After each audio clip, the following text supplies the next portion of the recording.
Welcome to Reader Seeks Romance Channel's Romance Roundup. I am Liz Donatelli. And I'm Libby Kay, author of the sweet romance series Buckeye Falls. Libby and I are sharing our romance reading peeves, and we recommend books that turn our frowns upside down.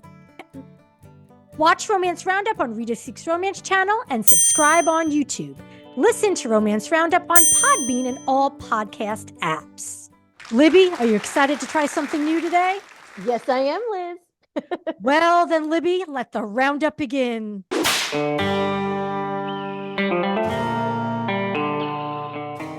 Okay, giddy up. Here we go.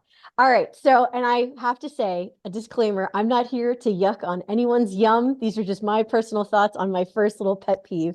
And for me, my first pet peeve, and I don't think this will be a surprise, is all about the importance of pacing. For that, I'm talking about anything that takes you out of the story or slows it down and you feel like it's homework instead of reading an enjoyable romance book. And again, not going to point out any examples of where I didn't like it, but I will say a couple things, that turn a potential 5-star read for me into like a 3. So for me, the biggest thing with pacing is bogging down a story with unnecessary details.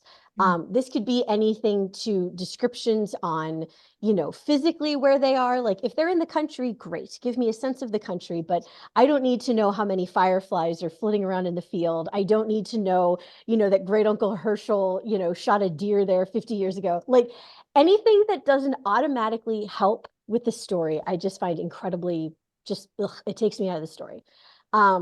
Pseudo recently, I read something and it was interesting because it dealt with a professional field that I do not have a lot of experience in. And so as a reader, I was excited to kind of get into, the headspace of someone who has a career that's completely different than anything I've ever done. But I felt in this particular instance with this author, it was just too granular. We knew everything from, the name of the assistant who brings in the coffees once a week to, how they like to file their paperwork to, who to call if this email doesn't get answered. And frankly, as I was reading, it kind of felt like I don't want to say anxiety because that's a little generous, but I was kind of getting like this weird adjacent anxiety listening to someone else's workday. Yes. And that kind of, as a reader, I'm reading to escape my own workday. You know what I mean? Like I just hate when there's that much, work lingo talk that doesn't have anything to do with the two people getting together. Right. I don't know. What do you think about that? Am I probably being too unfair? No, well, I do believe I know the book you're speaking of. Yes, you do. And you are 1,000%. If that level of detail is going into describing the main character's job, then there should be payoff later on where all that information we learned somehow comes into play. Yes. If it's not, it doesn't serve the story, and we don't need that type of secondhand work anxiety. Exactly. Yes, that's exactly what I'm saying. And I feel like in this case, and again, I've read other books like this, that it's a workplace romance, which is great. I love that trope. But like, I'm here for the romance, not the workplace. Like, I want that, like the tension, and I want to know why them dating in this workplace environment could be problematic. But I don't need to know about, like, what was the thing in Office Space, like the TPS reports? Yeah, you apparently didn't put one of the new cover sheets on your TPS reports. Oh. I don't need to know about someone's TPS reports being late, because it's not that helped the story move forward with Peter Gibbons, but it sure as heck isn't helping with, a random hero or heroine in a romance book. Like, unless they fall in love because of that TPS report, I don't give a hoot. Right. And that's a great movie, by the way, one of my favorites. I love that movie. Office Space. That's a really good example. And I have a couple examples just with pacing that I liked, but one that just in general, workplace romance. And it's funny because I always am surprised when this is a polarizing answer, but The Hating Game by Sally Thorne is one of my favorite workplace romances. But I know so many people that hate it, and it shocked me because that's like top tier for me. Like, that's one of my favorite in recent memory. Yes. Romances. So I felt like that was perfect because you knew the push and pull of what they had to do for the promotion. Right. You knew their opinions of the other competing publishing firm. I'm saying this wrong, but you know what I mean? Yeah. Like, we knew enough to know who we were invested in and why we were invested, but we didn't know the little nitty-gritty details that really just drug it down. It Yeah. didn't do that. And that's one of my favorite workplace romance books, probably. Yeah, I would agree. But just in general, besides the workplace romances, with pacing, it's avoiding that. I always say saggy bottom, which makes me think of British Bake Off, but saggy middle, because that's what I'm talking about. And so I have a couple examples of books that I've read in the last year, and I've kind of alluded to these before as being favorites, but specifically that really nail the pacing from start to finish. I felt like every time with both of these books I'm about to describe, when I had to put them down for like personal reasons like work and life, I was really upset because I always felt like I was leaving in the middle of something. And I think that is a huge indicator that the pacing was good. So the first one is one of my top picks for last year, which was You with a View by Jessica Joyce. I know I have literally talked this book to death, but I will continue to because it's that good. This was a road trip romance between Noelle and Theo. They are kind of going on a honeymoon that her late grandmother didn't get to go on with his grandfather. The thing with this was there was a lot of backstory of the grandmother character, and then obviously these two coming together after not seeing each other for a while. But it never felt weighed down. It always felt purposeful. And I felt like every decision they made or every conversation they had really moved the plot forward to their happily ever after. And the other thing with this book that I again will say anytime anyone asks about it, this is a perfect example of a secondary character that added to the story perfectly. Every scene that Grandpa Paul was in had a point, had a purpose. In some cases was like, oh my God, he's so cute. I just want to squeeze him. But the Paul character, he had a point. He added to the story. And then when he wasn't needed in a scene, he just wasn't there. You know what I mean? It was just so Wait, good. When you say he wasn't there, does he die? No. Oh. No, I'm just saying. No, I'm just saying, like, oh, Grandpa Paul's great. And then when we don't need him, he's not there. And I'm like, no, they didn't kill Grandpa Paul. Oh God, that would be so sad. No, but but they gave him things to do during this road trip that wasn't just like, and Paul's sitting in the back of the car. No, like Paul was doing stuff. But again, it always had to do with the plot of them going to these locations and her photography, and everything just clicked right together. So cannot say enough good things about that book, but pacing especially. So have you read You with a View yet, Liz? I can't remember if I've bombarded you. I haven't. It's on my list. Okay. Well, you can borrow my copy that's behind me right here. Oh, actually, I think I would rather read the physical. I've been gravitating more towards physical books. Yes.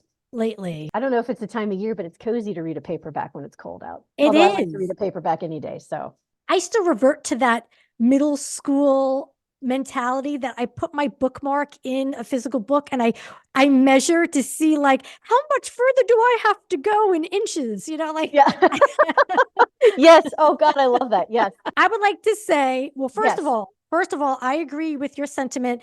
I don't want to yuck anybody's yum. So I recently read a second chance enemies to lovers rom-com. The enemies part was so hard.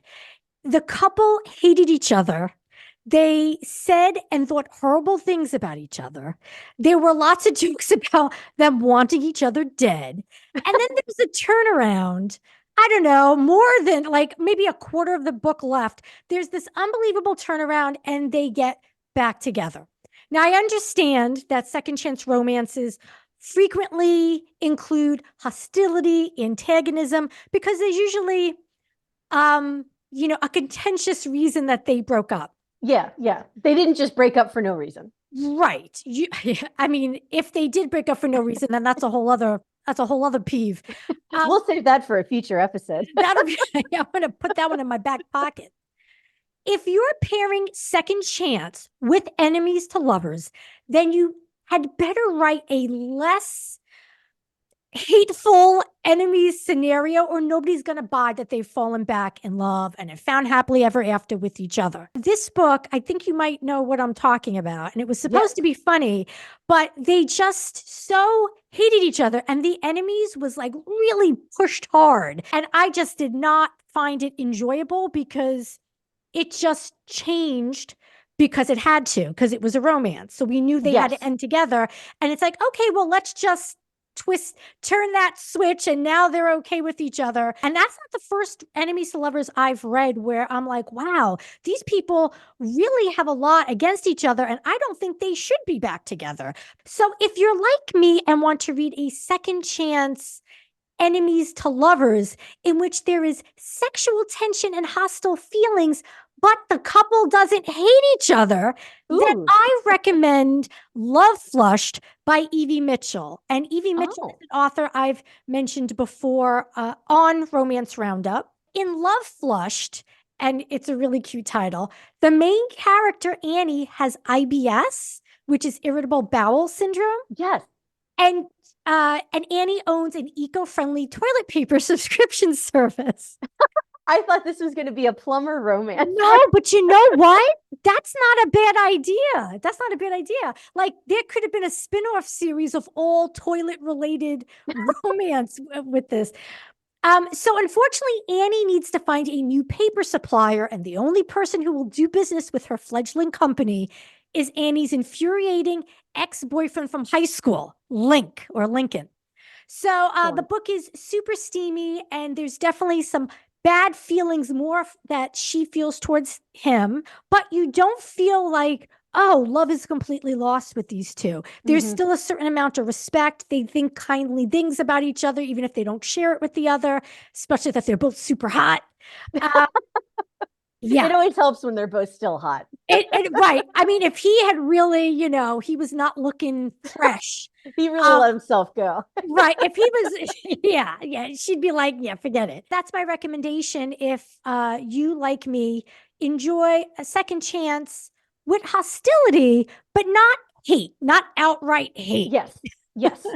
Well, and that's what's funny, going back to my example of workplace romance and enemies to lovers, the hating game. I always just felt like it was a misunderstanding. Like it was more rivals to lovers than enemies to lovers. But I always hear more people say enemy, and I'm like, no. But yeah, if there's too much bad blood and all they do, it needs to be reasonable, and they need to actually work it out or talk it through and not just be like, don't worry about it. I'm a different person and I'm still hot. And it's like, oh, okay. Right. And I agree that the hating game, I think, and I haven't read it in a while, but absolutely loved it. It's always in my top 5 romances. And a lot of it was more snark than actual hate. And to be honest, I think enemies to lovers needs to be reevaluated and maybe broken down to degrees. Because first of all, I don't truly enjoy enemies to lovers. Like, I like the idea of there being some hostility and some snark and maybe some weird feelings about the other person, so you're very standoffish. But enemies is kind of a harsh way to describe that trope. And it used to be where you said enemies to lovers and it wasn't totally hate. Now writers have escalated it to hate, where it's true enemies. But there are rivals to lovers. I like hostility, hostile friends to lovers, But enemies has become true enemies now, and I don't think it properly identifies or covers the whole scope of that trope. I agree. And I'm curious, has there ever been like a frenemies to lovers? Because that would be entertaining. If they have this weird dynamic where they didn't date before, they're kind of friends, they're kind of in competition. I feel like that would be kind of fun. A twist maybe on friends to lovers if they kind of have a bit of an animosity. I nothing comes to mind. It might I can't exist. think of anything either, but yeah, I could see that working out. Perhaps with immediately I was thinking of a gay couple, like 2 former cheerleader friends who were like, they were frenemy cheerleaders, and then they grew up and reconnected, and or even you have a friend that's a frenemy as an adult, shift, and then there's a shift. So I could see that happening with women, because I think frenemies usually refers more to like women. Women, you could write that. All right, I'm adding it to the list. You add that to the list. So what peeves you off? This one, I was trying to think of the best way to describe this. And so I'm going to go with the stakes have never been lower. Okay, for me, when you start a book and they set up the conflict and it's like, if this one thing doesn't work out, either character A or B's life is over. And so you, as the reader, you go through this journey and you're waiting for the other shoe to drop. And there's never that aha moment. And if anything, it's kind of like that sad trombone sound, like wah, wah, wah. But to me, when you get to the end and this insurmountable thing that they kept saying was the reason they couldn't be together, like all of a sudden someone walks in the room and they're like, oh yeah, we fixed that issue. Don't worry about it. It's like, are you kidding me? I just invested 330 pages into this. So, Yeah. and that's why I consider it the stakes have never been lower is, and I'm mostly thinking of, although I have read a couple of historicals like this where, they say this one thing has to happen for them to get married or for this to Right. happen. And then all of a sudden someone just shuffles into the room and they're like, actually, we were wrong the whole time and we were just lying to you. Or, it was a simple miscommunication or something. And then you're like, oh, well, that's it. Okay, I'm glad they're together, but that's not the payoff I was promised with this, Right. insurmountable obstacle that they have to go over. So I was trying to think, and of course, the first thing I thought of was Heated Rivalry. And I said, no, I am not going to talk to Liz about that book again, but I am going to talk about the series for 2 seconds. So Okay. I feel like the first book in this series, and it is the Game Changer series, and this is Game Changer by Rachel Reed. So this follows Scott and Kip. It's an hockey romance. And Scott he's an all-star in the NHL. He has not come out. He is petrified of what will happen to his career. And this is one, and I'm not going to give away the ending of, it's a happy ending, obviously, but I'm not going to give away how they get to that. But I felt like this was a true risk. And it felt like the payoff was like, yes, like I remember thinking this is fabulous. Yeah. And it was one where I was truly on pins and needles the whole time. And I was not disappointed with the ending. I was not disappointed with the payoff. And it felt like there was just enough tension. And I don't mean just the sexual tension, because that was also delicious, but Yeah. it was just the right amount of tension that I truly felt like Scott's career was in jeopardy throughout the book until he made the decision he did to have things happen the way they did. Again, I don't want Right. to spoil, but it was just such a good payoff, and it was not clunky and it was not rushed. And so I just have to say that, and then I'll never talk about this series for at least another 2 weeks, I promise. No, I love talking about it. I loved Yeah. Heated Rivalry too. And I've yet to make my way through the rest of the series. I think that's another attractive quality about sports romance is I feel as if the stakes are high because right there it's a competition. These people, Yes. their livelihood is to compete and to win. So right there the stakes are pretty high. So that's one of my examples. Another one I have for how it's done well is Ava Wilder's How to Fake It in Hollywood. This came out in 2022. Really great book. This was her debut. Loved it. And this is one I really cannot say a lot because there's a lot that I don't want to ruin for anyone who hasn't read this yet. But it's a fake dating trope, as the title suggests, and it follows two actors at different stages of their careers trying to have a comeback. And their PR teams come up with this plan that will hopefully get both of their careers afloat. And this is one, and again, I don't want to say too much.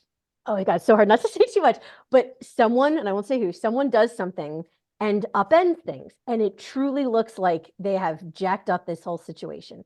And this is one where up until the last page, I was nervous that it hadn't been wrapped up in a little bow. Oh. So the writing is phenomenal. Again, I don't want to say anything because if I give away the twist, people will like come or it's not even a twist, but if I give away this plot point, people will come after me. So I'm just going to say that this book nails having high stakes with a realistic payoff. These are flawed people doing real human things, and it is poignant. It is amazing. So that's all I'll say about it. But How to Fake It in Hollywood by Ava Wilder is one of those books where, again, well, actually, the pacing was good too. So this could have been on my pacing one too. Well, how But do you it like was that? just, I just loved how she wrote these two characters coming in to the story at different parts in their careers. And it was just so good. I can't say anything else because I know I'm going to let something slip. Wow. And But this is the first time I've heard you mention this book. So I'm I intrigued. know. And I'm embarrassed that I haven't before because I read it right when it came out in 2022. And I have her newest one that came out last year and I haven't read that yet, but it's on my short list. So Nice. yeah, I really enjoy her writing. She's phenomenal. Nice. At some point, we're going to have mentioned every book we've enjoyed on this show. At some point, we're going to run out of titles. I know. And then we'll just have to like go in a cave somewhere and read for 5 years to catch up. Yeah. There's the visual. Okay, so that is one of my other gripes. So Liz, I feel like it's that scene in Family Guy. What really grinds your gears? You know what really grinds my gears? Well, this is a general peeve of mine. I've read a number of romance novels in which the heroine is a self proclaimed hot mess, klutz, who has the worst luck on the planet because she's caught her boyfriend cheated on her and was fired from work all on the same day. Mm-hmm. This heroine is usually immature and makes bad decisions and speaks about herself with self-deprecating humor. You just can't get anything right and you're hopeless. That's another thing. Oh, I'm so hopeless.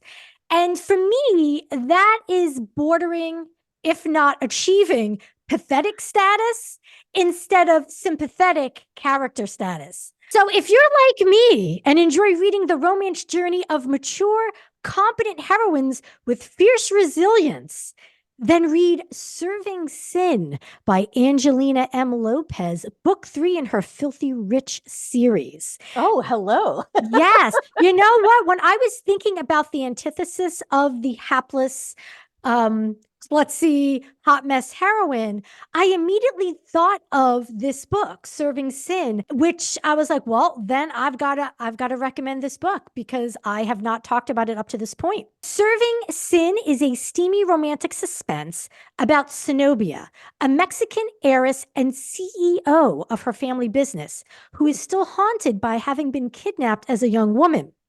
Oh. Her rescuer was an army ranger who is now the head of a security firm, and Zenobia hires him to protect her and her team from a new threat. But of course, Libby, they both save each other. Oh, if they don't, I'm going to be upset. Yeah, with their love. Zenobia, she had her life together, had been doing the emotional work over the years of going to therapy to be able to live with this trauma and to help heal. She was really a phenomenal character. I would also say that any books by Lauren Smith, who also writes as Emma Castle, also features women who are not self-deprecating and saying how hopeless they are and, oh, I'm a hot mess, ha ha ha. It's funny. That type of heroine is usually in a rom-com, but I have been seeing it outside of rom-coms, so it concerns me. So yeah, I mean, do you notice that that's a thing? Okay. Oh yeah, and it's usually their only identifying character. Well, no, I shouldn't say usually. I find when it's not done well, it is their only identifying characteristic is they, walk into walls or they spill drinks every time they leave the house. Sometimes I feel like it is almost so much that I feel like they need help. Like, they sit around and it's like the scenes where they're with their friends, like, when will I get it together? It's like, you need a therapist. Like, well, right. Then you start thinking, like, should we, make this person a ward of the state? Like, does this person need like someone to live with them, like live in assistance? Because it seems like they're not capable of making good decisions that ensure their safety and well-being. Well, and you want it to be something where what they're doing is like quirky enough to make it interesting, but not so much that you're thinking, oh my gosh, the hero or heroine likes this person. Like, yes, you want them to like the other person despite their flaws, but not because they are, failing at their career or because they have no self-esteem. Like it has to be written in a way that, it's a silly little foible that they overcome. It's not, oh wow, here comes, can't think of a fake name, Janie, and she's going to knock over a priceless piece of art on her way into the office. So we better get ready. You know what I mean? Like, those types of characters in and off the page attract some serious sociopaths usually. Like in real life, like you don't want to be, you're just bait for these predators. So, I think I've seen that episode of Dateline. Yes, I think we all have. Yeah. Yeah. So so that's a pet peeve of mine. By the end of this episode, you will question why I read romance at all. I'm pretty sure. I know we're gonna have all sorts of comments like, what is wrong with you two? Speaking of therapy, do you two need a hug? Comment below. Tell us what your romance reading peeves are.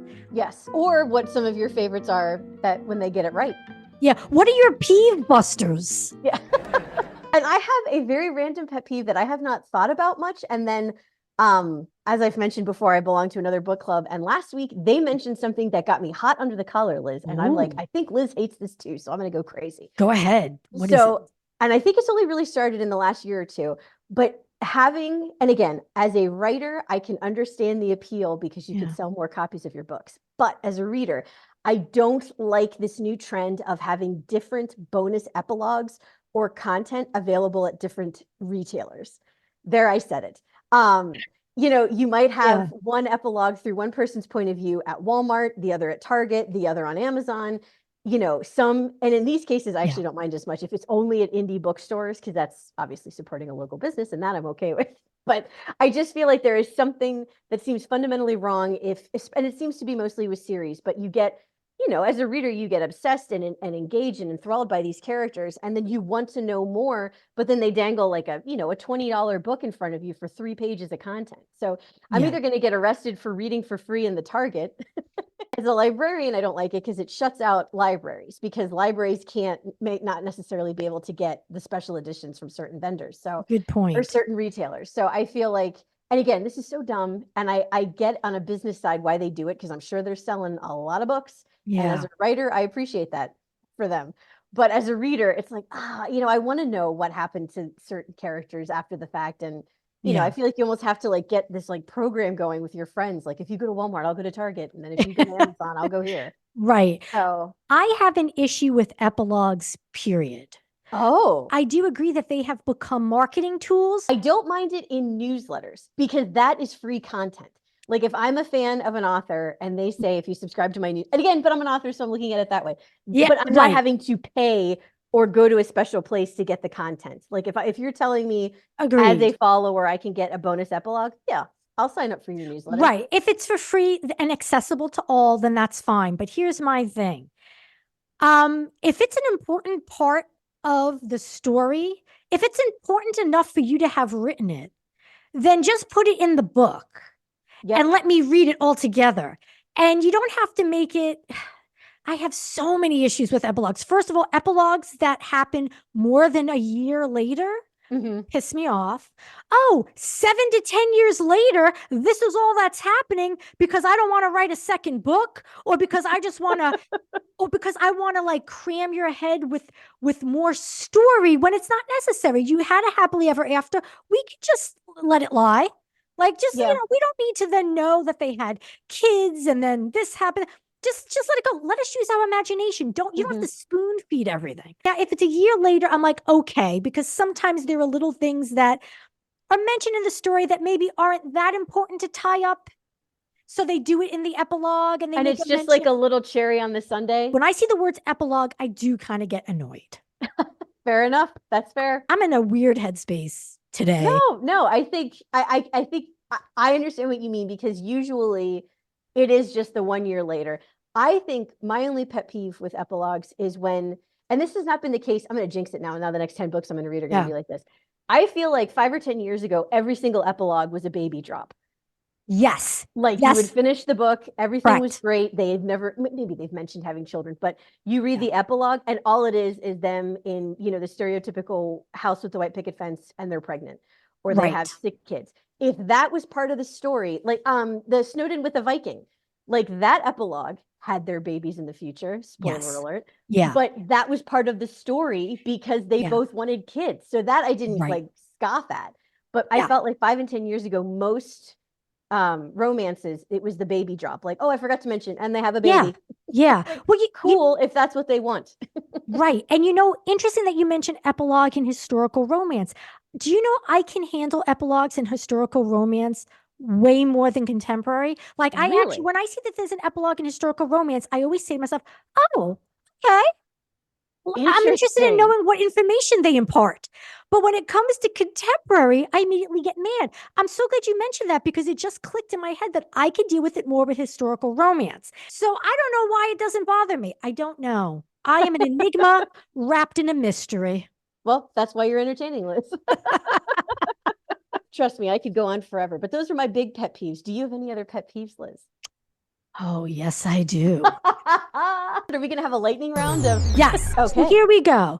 Unsupportive friend groups. We've talked about that Hmm. Before the friends, the friend group that it's usually anywhere between 2 and 3 people who are usually interchangeable, and all they do is focus on, hey, main character, you're really bad at this, and you never leave your house, and you're so hopeless, and you've got to change. Da, da, da, da, da. But there are some books that come to mind that have really fantastic friend groups, supportive, each with their own distinctive personality. Tessa Bailey's Fix Her Up, that whole Yes. series, a Oh, I fantastic. love Yeah, that. that whole series, great with the friends. Amy Spaulding's For Her Consideration, which came out Hmm. in 2023, really strong, brunch group of friends, which kind of reminded me a little bit of Sex in the City, Yes. that Oh, I type of love that friendship. vibe. Yeah, I love that and vibe.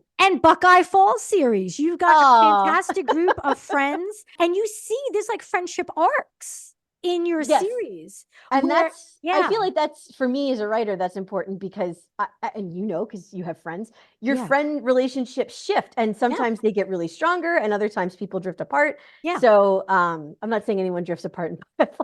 Friendship all day, every day in Buckeye Yes. Falls. And it's just like more people become friends. I would say that those series, those books, great for supportive friend groups. I'm sure there's been others I've read, but those are the ones that are top of mind. It's almost like with the klutzy heroine, it almost feels like it's just like an easy thing to write in, like, oh Yeah. yeah, their friends aren't very nice. And it's like, but then why are they your friends? And I think last Yeah. year we read a book in book club, the sister character was unsupportive. And I actually struggled with that because I pride myself on being supportive of my sister. Hopefully she's Right. listening and would agree. But it was very hard to read something where the sister was just completely tone deaf and would not listen to what her sister was Mhm. feeling. Because I felt Yeah. like there were scenes where she was really opening herself up, and the sister was like, you're fine. You're going to do what I think you should do.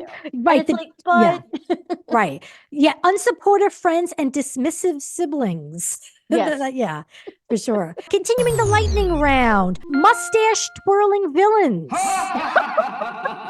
I feel that instead of a third act breakup between the romance protagonists, some authors dig their heels into having this outside threatening force that is going to destroy this couple's happiness, stroking the mustache, meh, meh. And that drives me crazy when it's like that's also over the top. Like those people are Yes. just over the top villains, and you're like, whoa, okay, they're really going crazy, right now. That's another thing that bothers me. Also, Harlequin book titles. Very specific. I am getting specific, and if I take the heat, I take the heat.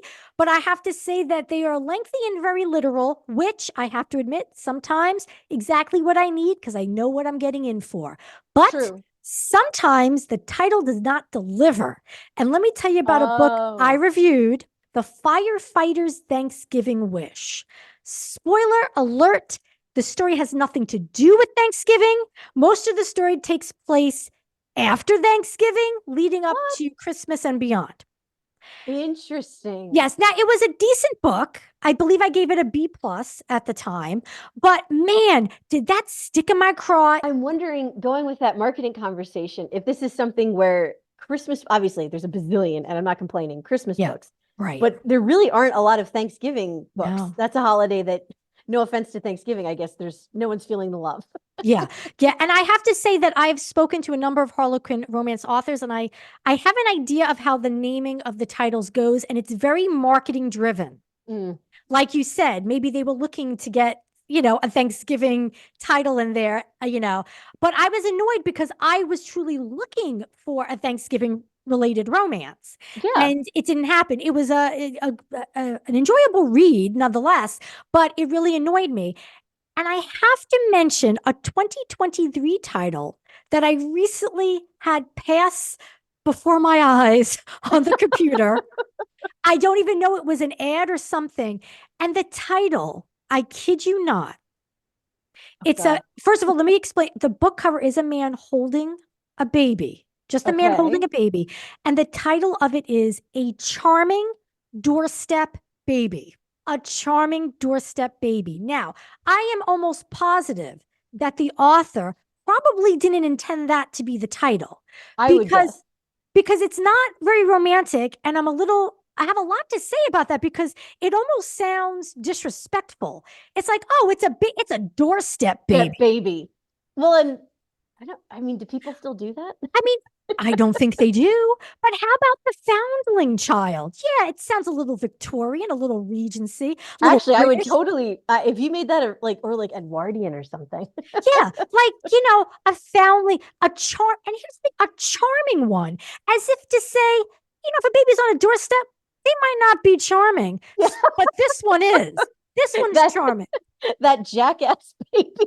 Now, I would love that. Oh, imagine this jackass doorstep baby. It's almost like to say, oh yeah, most doorstep babies not charming, but this is a charming one that should not have been left on a doorstep. The other doorstep babies, yeah, they deserved it. Well, and I'm curious, like the thing is, I am intrigued because I want to know whose doorstep. I want to know who the man holding the baby is. Like, are they going to get to keep the baby? Like, where's the romance in this? This sounds more like, again, a Dateline special. So Than, here's the thing: does he discover then the next day a doorstep mama? That's the sequel. That's the sequel, a doorstep mama. I picture like someone saucy, like smoking. Oh God. I'll be honest, I think I'm gonna keep my other peeves for another episode. Okay. I mean, what do you think? Do you think that you would want to do this again? Because I'll say, Oh heck yeah. Okay. You know me. I love to rant and rave. All right. Well, then I'll say some because honestly, after the doorstep baby, I feel like We got to end on a high note. Yeah, I think we need to end it. Any other peeves worth mentioning at this time? No, I think I feel better now that I've cleansed my soul of my concerns and shared my picks, and I don't know. And I'm intrigued. I feel like someone needs to write a plumber romance. I just read something on either Instagram or Facebook or something, but saying that there needs to be more blue collar heroes. Yes. And I agree. And I think someone should write a plumber romance. If it's not me, it should be someone else. Yeah, wholeheartedly, I agree. Now that I've entered into home ownership, I'm constantly thinking of the services I need, and I could definitely. Who couldn't use a plumber or an electrician? Or some drywall dude. Guy does like or like an HVAC guy. HVAC guy. Well, although in my thinking like an HVAC guy comes in when the air's out, but that almost sounds like it could be the beginning of a dirty movie. It does. Actually, maybe that's why people have stayed away from because it's almost like, oh yeah, the plumber came to, unclog my pipes. And, then before you know, it's like, bam, bam, bam, And again, nothing wrong with that, but. Right. Because the person answers the door and they're scantily clad. It's like, oh, HVAC man, it's so hot in here. And then he's like, oh, I'm going to take care of that. The hottest part of that story would be if you didn't rip her off with the bill afterwards. And here's the invoice. It'll be $1 million. Your home warranty will not cover this service. that would be how my romance ended. It's like, oh, okay. Yeah. And that's our roundup. Watch Romance Roundup on Reader Seeks Romance channel and subscribe on YouTube. Listen to Romance Roundup on Podbean and all podcast apps. Thanks for joining us, romance readers. Happy reading, everyone.